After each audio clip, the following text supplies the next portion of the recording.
मो श्रीमती प्रभाती परिडा ईश्वरंक नाम रे शपथ करुअछि जे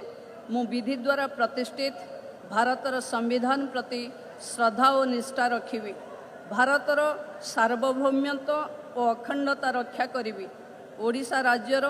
उपमुख्यमंत्री रूपे मोर कर्तव्य श्रद्धा और शुद्ध अंतकरण रे निर्वाह करिबी एवं बिना भय बा पक्षपात रे बिना अनुराग बा देश रे सबु प्रकार लोकंक प्रति संविधान और विधि अनुसार न्याय करिबी। मो